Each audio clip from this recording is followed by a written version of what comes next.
At Christmas, my parents turned away my 11-year-old at the door. She had to walk home alone carrying every gift she'd brought and had to spend Christmas in an empty house. When I found out, I didn't shout. I took action. 5 hours later, their lives started to unravel. I got home late on Christmas night expecting an empty house, because my kid was supposed to be at my parents' place. Big dinner, cousins, and the sleepover she'd been talking about for days like it was the main event of the century. Instead, the first thing I noticed was the smell. Something burnt. Not toast got away from you burnt. More like someone tried to make something special, and it didn't go the way they planned. I stepped into the kitchen and saw it immediately. A pan on the stove with something dark in it. A plate on the table. A little trail of crumbs like someone had been moving around quietly, trying not to make noise. And then I saw what made my stomach drop all the way through the floor. Her shoes. Her coat. My 11-year-old was home. "Emma?" I called. "Hey," she answered right away. She was sitting at the kitchen table in the same clothes she'd worn when I dropped her off earlier, shoulders tucked in tight like she was trying to take up less space in her own house. Not crying, not dramatic, just small. I stared at her for a second, trying to make reality line up. "You're supposed to be at Grandma and Grandpa's," I said. "I know." Her voice was too flat, like she'd practiced it. "Why are you here?" I asked, and I kept my tone calm on purpose. She blinked slowly. They turned me away." I didn't understand that sentence at first, like my brain refused to accept it. "Turned you away?" I repeated. "At the door." Her fingers tightened around the edge of the plate. "They said there wasn't enough space." I stared at her. "Space for what?" She looked at me like I'd asked why snow is cold. "For me." And that's when I noticed the gifts. All of them. Neatly lined up by the entryway, bags upright, tags still attached, tissue paper still fluffed like she couldn't stand the idea of them looking messy, even now. The gifts she'd been so proud of. The gifts we dropped off with her. Back home. My throat tightened. "Why are the gifts here?" Emma swallowed. They didn't want them." My chest went cold. "They told you to take them back?" I asked. She nodded once.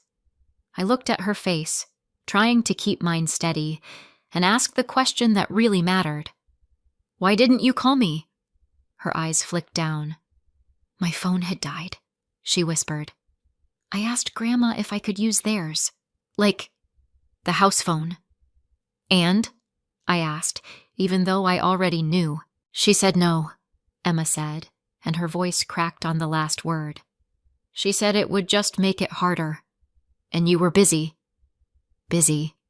Right." "And then Grandpa said I should just walk home," she added, like it was the most normal solution in the world. "Because it's not far." I just stared at her. It's not far when you're an adult who knows the neighborhood, when you're not carrying gift bags that dig into your hands, when you're not 11 and it's Christmas and every window you pass has people inside. "How long did you walk?" I asked. "Maybe 20 minutes," she said quietly. I didn't really know which way at first, because we always drive. Something sharp moved under my ribs and stayed there. I glanced back at the stove, then at the plate in front of her. "And this?" I said softly. "You tried to cook?" Her cheeks flushed like she'd been caught stealing. "I got hungry," she whispered. "And I wanted to, I don't know, make it feel like Christmas." That landed harder than the door turning away. "I watched a video," she added quickly. "I tried. It just burned." She pointed at the pan. "It's fine. I opened the window." The fact that she was trying to reassure me, like she was the problem, made my throat ache. I pulled a chair out and sat beside her. "Start from the beginning," I said gently. She took a breath that shook. You dropped me off and I went right up, she said.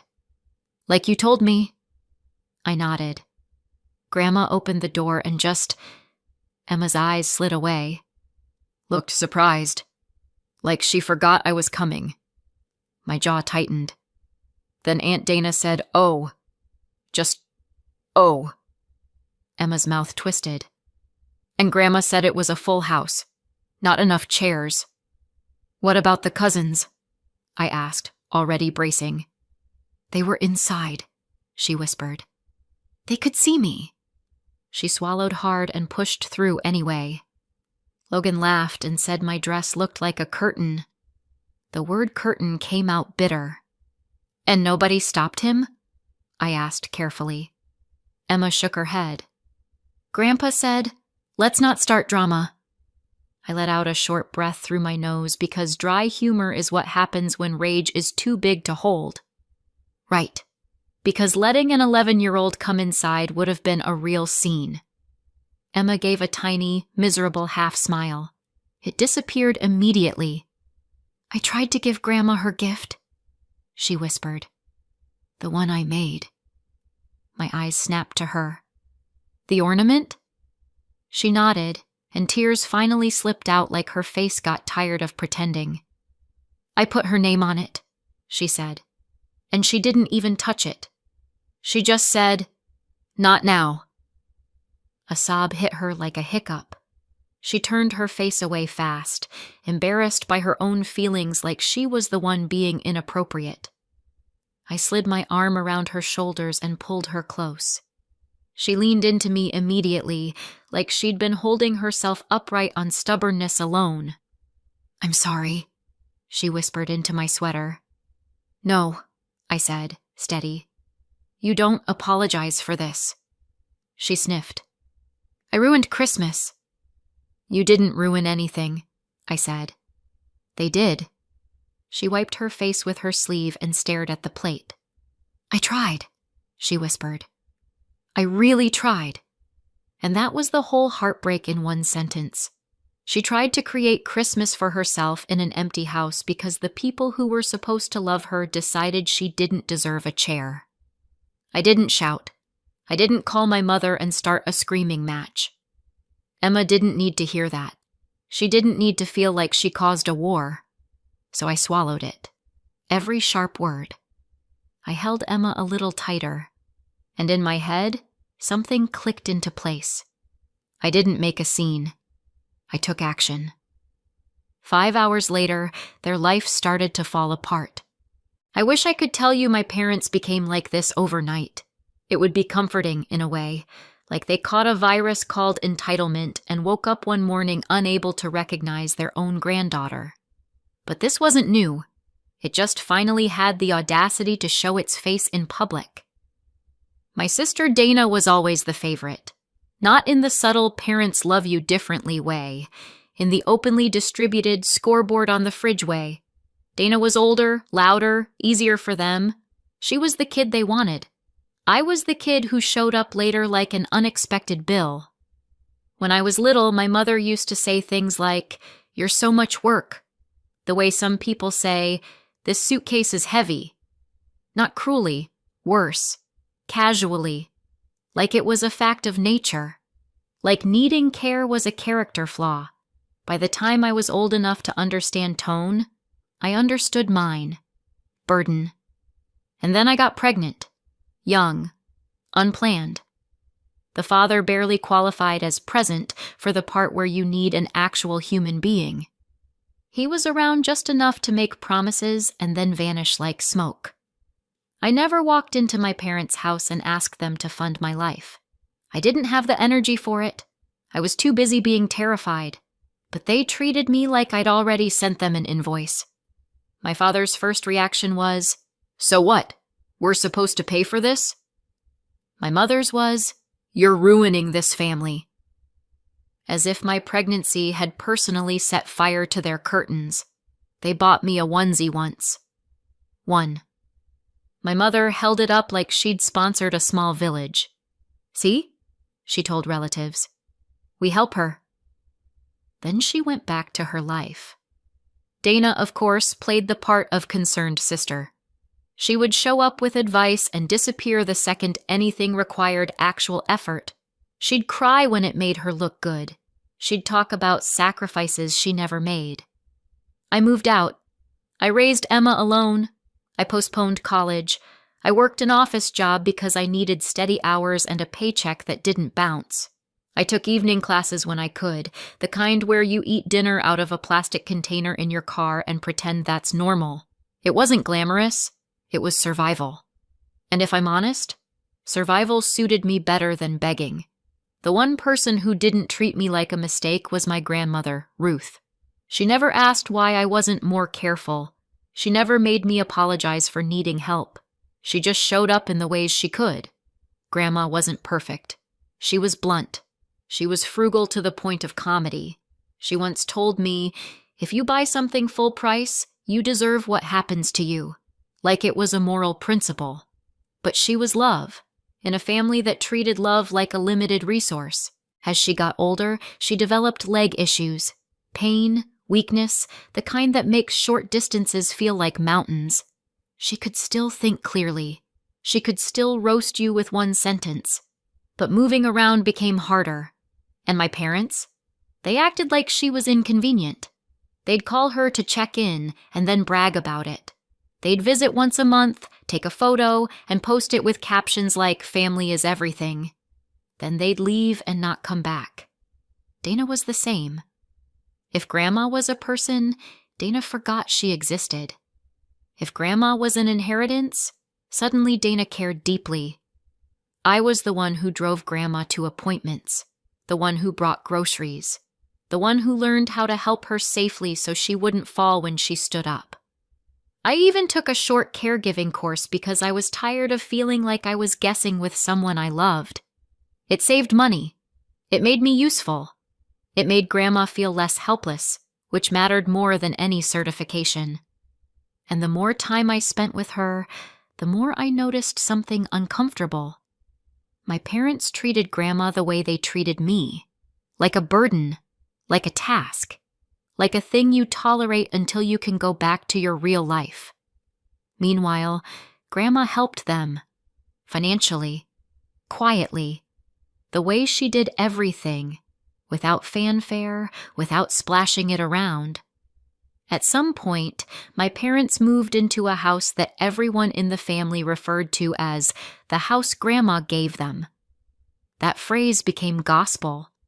Grandma gave them the house. Grandma gifted it. Grandma wanted them to have space for family. My parents started speaking about it like it was theirs by divine right. And after they got it, they visited Grandma even less. It was almost impressive, the way they treated generosity like a completion stamp. Like once Grandma gave them something, she had no further value. Grandma, meanwhile, lived in a small rental by choice. She said it was easier, less to clean, less to worry about. She didn't want a big place to manage by herself. She liked comfort, not attention. And that's why Christmas mattered. Grandma couldn't join the big celebration this year. Her legs were worse. The idea of a crowded house and stairs and chaos was too much. My parents didn't offer to go to her. They didn't offer to bring dinner. They didn't even offer to FaceTime her until I suggested it. So I chose her. And I chose Emma too, by letting her have the big family Christmas she'd been dreaming of. My parents' house was always fancy and organized, the way Emma loved. Kids' friends invited, games, cookies, a cousin's sleepover that felt like a rite of passage. Emma put her whole heart into those gifts. She saved. She made things. She worried about what people would like. She was proud of it. She didn't mind me not coming because to her, it was still family. That's what made it so crushing when they told her she should celebrate with someone else. Not enough chairs. Not enough space. Not enough room for her. And while they sat around their table feeling satisfied with their perfect Christmas, they didn't know what was already starting to unravel. That night, I had 2 jobs. Get my daughter back to herself and keep my parents from doing any more damage while she was still bleeding on the inside. Emma wasn't dramatic about it. That was the problem. She moved around our kitchen like she was trying not to disturb the air, like she didn't deserve to take up space in her own house. I didn't lecture her about the stove. I didn't point at the burnt pan like it was Exhibit A and why you shouldn't cook alone. We could talk about safety later. Tonight, the bigger emergency was shame. So I did what moms do when they don't have the right words. I made hot chocolate and pretended I wasn't furious enough to chew through drywall. Extra marshmallows, because trauma is not the time to practice moderation. Emma sat at the table with her mug between her hands like it was the only warm thing left in the world. Every few minutes her eyes drifted to the gifts lined up by the door, still perfect, still unwanted. I kept catching myself thinking, I should drive over there. I should knock. I should make them say it to my face. And then I'd look at my daughter's shoulders, how tight they were, how small she'd made herself, and I'd swallow it, because I wasn't going to turn her night into a screaming match soundtrack. Then my phone buzzed. Grandma Ruth. Not a long, chatty call. Grandma Ruth didn't do long and chatty unless she was giving you advice you didn't ask for. She did check-ins. Practical, efficient. I answered and put it on speaker because my hands were busy and because Emma's whole face lifted just hearing the ringtone. Hey, Grandma. Put me where I can see you, she said immediately. No hello. Grandma didn't waste time on greetings when she could be efficient with love. So I switched to video. Grandma appeared on my screen with her glasses on, and that look she got when she was about to correct someone's pronunciation. Emma leaned toward the phone like it was a window. Merry Christmas, Great-Grandma, she said, trying so hard to sound normal that it made my throat tighten. Grandma's face softened. Merry Christmas, sweetheart. Emma smiled. It lasted half a second. Then it wobbled, and the tears showed up anyway. Quiet, stubborn tears she didn't want anyone to see. Grandma didn't miss it. Grandma never missed it. What happened? She asked, calm but sharp, like her brain had already started putting pieces together. Emma glanced at me with that kid panic. Don't get anyone in trouble. And then she broke anyway, because truth doesn't stay trapped forever. They wouldn't let me in, she whispered. Grandma's expression went still. Who? Grandma and Grandpa, Emma said, and her voice cracked. They said there wasn't space, and they didn't take the gifts. Grandma blinked once, slow. The kind of blink that means I am choosing my next words carefully because I don't want to say something that ends in arson. Emma wiped her face fast. I tried to use their phone, she added, like she needed to justify herself. Mine had died. I asked. They said no. Grandma's mouth tightened. And you walked home? Grandma asked. Emma nodded. Grandpa said it wasn't far. Grandma didn't raise her voice. She didn't need to. She looked straight at my daughter through the screen and said, Sweetheart, you listened to me. You did nothing wrong. Nothing. Emma made a little sound like she wanted to climb inside those words and live there. Grandma continued, You were polite. You brought gifts. You showed up. If anyone should be ashamed, it's the people who shut a child out at their door. Emma's chin trembled. I pulled her closer with my arm, and she leaned into me like she'd been holding herself up on pride alone. Grandma's gaze flicked to me. Kate. Yes, I said, already braced. Her voice sharpened. I gave them that house so they'd have space for family. Space. For family. I didn't interrupt. I didn't steer.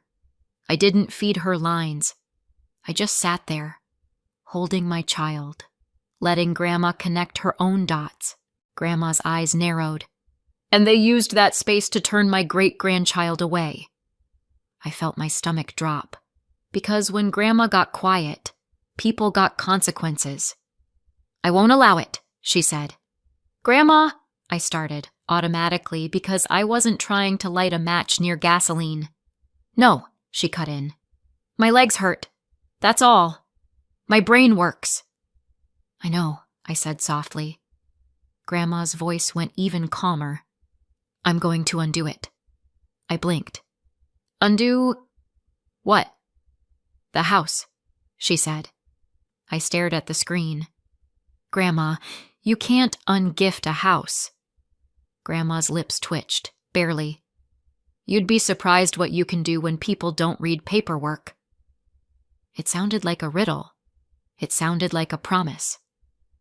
Emma sniffed and wiped her face again, trying to pull herself together like she hadn't just been told she didn't deserve a chair. Grandma softened toward her. Finish your cocoa, she ordered gently. And next Christmas, you'll be where you belong. Emma nodded, small and careful. We ended the call a minute later. Grandma told Emma she loved her. Grandma told me to lock my doors. Grandma never missed an opportunity to assume the world was full of criminals, including my parents. After that, I focused on the only thing that mattered: getting my daughter through the rest of the night without letting that shame set like concrete. We watched a movie. We sat under a blanket. Emma fell asleep in that exhausted way kids do when they've held themselves together for too long. And then, before midnight, before my brain could even finish processing Grandma's paperwork comment, my phone rang again. Mom. I answered, and she didn't even inhale first. What did you do? No hello. No, is Emma okay? Just pure, panicked rage. I held the phone away from my ear. What are you talking about? Don't play stupid, she snapped. Grandma called us. On Christmas. She's saying the house isn't ours and we have to move out. My stomach dropped, hard.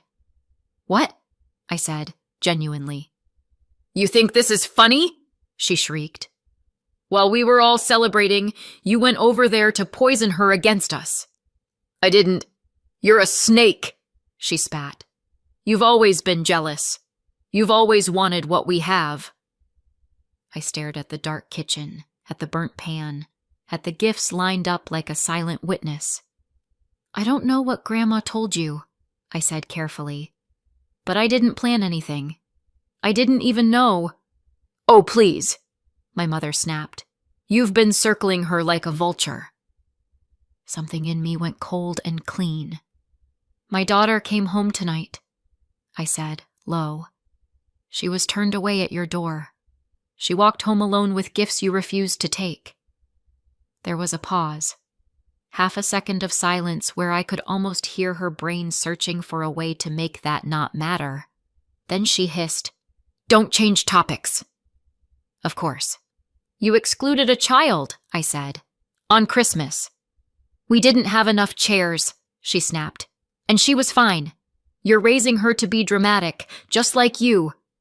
She stood outside your door, I said, each word controlled. And you wouldn't even let her use your phone.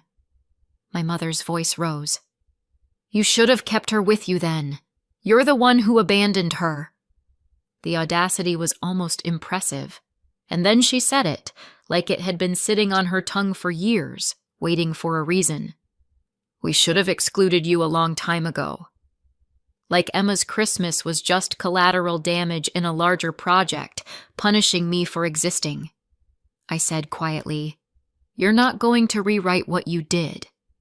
My mother laughed, sharp and ugly. You think you've won? You think Grandma is stable? Then, in a voice that made my skin crawl, she added, We'll handle her. The line went dead. I stood in my kitchen, staring at my phone like it had turned into an animal. Grandma had said she would undo something. My mother was terrified. My daughter was asleep down the hall with tear tracks still faint on her face. And I still didn't understand how any of this was possible, only that something had started moving and my parents were already trying to grab the wheel. The next morning, I called Grandma Ruth. No answer. I called again. Nothing. That, by itself didn't send me into a panic spiral immediately. Grandma was many things. Tech-savvy wasn't one of them. Sometimes she'd leave her phone in a drawer and forget the drawer existed. But it didn't sit right in my stomach. I tried again. Still no answer. Emma came into the kitchen rubbing her eyes, hair sticking up like she'd fought a pillow and lost. "Did Great-Grandma call?" she asked softly. "No," I said, keeping my voice light. "Not yet." Emma's mouth tightened. "Is she mad at me?" My heart clenched. "No, baby. No, none of this is your fault." Emma nodded like she wanted to believe me, but shame doesn't disappear because you tell it to. "We're going to go see her," I said. "Okay. We'll bring her the cocoa mix she likes." Emma's face softened a little. "Okay." We drove to Grandma Ruth's place mid-morning. It was quiet, like the world was still recovering from Christmas. I knocked, waited, knocked again. No answer. I tried calling her from the porch. Still nothing. "Maybe she's sleeping," Emma offered.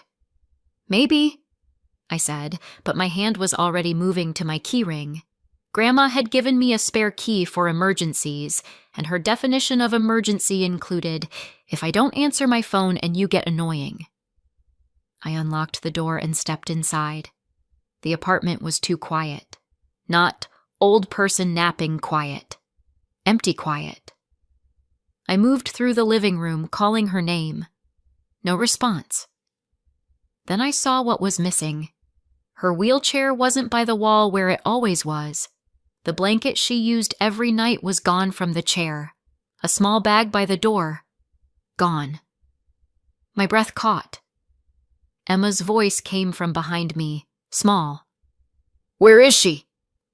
"I don't know," I said, and my voice sounded like it belonged to someone else. I walked outside, hands shaking now, and went straight to the neighbor across the hall. She opened the door in her robe, hair in a clip, that exact face people make when they're about to say something they know you won't like. "Oh, honey," she said before I could even speak. "Your mother was here." My stomach dropped. "When?" "Early," she said. "Like, morning early. I was taking my trash out. They had a car down front." "Did Grandma go with them?" I asked, and I hated how my voice sounded. Too controlled, too polite, like I was asking about a package delivery. The neighbor hesitated. "They had her chair. Your mother was talking fast. Your grandmother didn't look happy." "Did she say where they were taking her?" I asked. The neighbor shook her head. "No, I didn't hear that part. I'm sorry." Of course she didn't. People like my mother don't announce where they're taking you when you don't have a choice. I thanked the neighbor because I'm apparently the kind of person who says thank you while her life is imploding.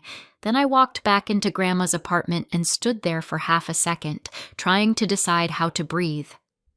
Emma was by the doorway, gripping the cocoa mix box like it was a weapon. "Did they?" she started. "I don't know," I said.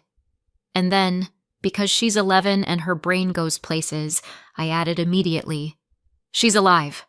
She's okay. We're going to find her." I did not believe my own calm voice. I just needed her to borrow it. I called my mom, straight to voicemail. I called again. Voicemail. I called my dad. Voicemail. I stood in the hallway outside Grandma's place, staring at my phone like if I glared hard enough it would start behaving. Emma tugged my sleeve. Maybe they took her to their house? That was the first sensible idea anyone had said all morning. So we drove. The whole way there, I kept checking my mirrors like the world had suddenly become unsafe in a way I couldn't name.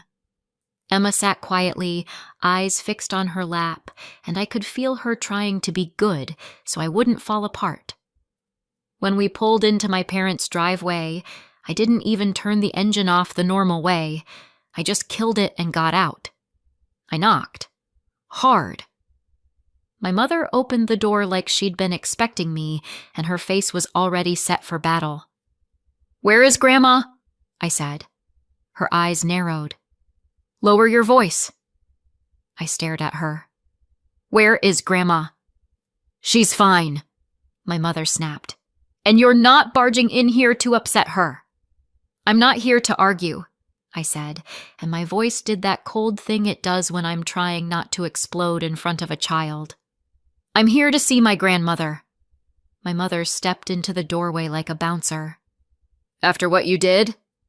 "I didn't do anything," I said, "except come home to my kid sitting alone with burned food because you wouldn't let her inside." "Don't start," my mother hissed. "I'm not starting," I said. "I'm finishing." Emma stood behind me, very still. My mother glanced at her and then looked away like eye contact might make her feel something. "Your grandmother is resting. She doesn't need your drama." "Then let her tell me that," I said. "Let me hear it from her." My mother's lips pressed tight. "No!" That single word was the moment everything changed. Not because I expected my mother to be reasonable. I've met her, but because she was blocking me from even seeing Grandma. That's not family drama. That's control. I pulled my phone out again and dialed 911. My mother's face twisted. "Are you serious?" "Yes," I said, and I didn't blink. "I'm serious." She made a sound like I was embarrassing her, which, honestly, was a nice break from her usual hobby of embarrassing me. I told the dispatcher exactly what I knew. My grandmother was missing from her home. Her mobility equipment and belongings were gone. My mother had taken her early that morning, and my family was refusing to let me confirm she was okay or even speak to her. I didn't give a speech. I didn't theorize. I just gave facts. Emma's hand slid into mine while we waited. Small, cold, trusting. When the officers arrived, my mother immediately switched into her "I pay taxes" voice. "Oh, good," she said brightly, like this was a neighborhood meeting. "There's been a misunderstanding." The officer didn't smile. "We need to see your grandmother." My mother's face tightened. "She's resting." "We still need to see her," he said. Same tone. Not rude. Not negotiable. My mother stalled just long enough to make my heart bang against my ribs. Then she stepped aside like she was being personally oppressed. Grandma was in the back room, in her wheelchair, blanket across her lap, eyes sharp. The second she saw me, something in my chest unclenched so hard it almost hurt. Relief hit first, then anger, right behind it. Emma made a small sound and moved forward before I could stop her. Grandma reached out and took her hand like she'd been waiting for that specific proof of life. "There you are," Grandma said, voice rough. Emma nodded, tears already forming. "I thought you were mad." Grandma's eyes flashed. "I'm mad at the right people." One of the officers crouched down a little. "Ma'am, are you okay? Are you here because you want to be?" Grandma didn't hesitate. "No!" My mother jumped in. "She's confused." Grandma turned her head slowly and said, "If you interrupt me again, I'm adding it to the list." The officer looked back at Grandma. "Do you want to leave?" "Yes," Grandma said. "Now." My mother's mouth opened, closed, opened again. It was like watching someone realize their favorite puppet learned how to cut strings. The officers didn't lecture anyone. They didn't do a courtroom monologue. They just made space. Literally and figuratively. They made it clear Grandma could leave. And when Grandma rolled past my mother, she didn't even look at her. That silence said more than any yelling. I got Grandma into my car. Emma climbed in beside her without being asked and held her hand like she was anchoring her to the planet. Grandma looked at me and said, "Call my lawyer." Grandma called her lawyer. He agreed to see us that day. I drove. Her lawyer didn't dress it up. He looked at me and said, "Here's what your family has been calling a gift." He slid a folder across the desk. "The house isn't in your parents' names," he said. "It's owned by Grandma's living trust. Your parents were listed as beneficiaries, meaning they were set to receive it after Grandma dies. But while Grandma is alive, she can change the beneficiaries." My stomach dropped. "So they've been acting like it already belongs to them." "They've been acting like a lot of things," Grandma muttered. Her lawyer didn't even blink. "Grandma can also change how her other assets are distributed. Her savings, her accounts, all of it. Same idea. Beneficiaries can be updated." Grandma tapped the arm of her wheelchair. "Good, because they don't get a reward for turning a child away at the door."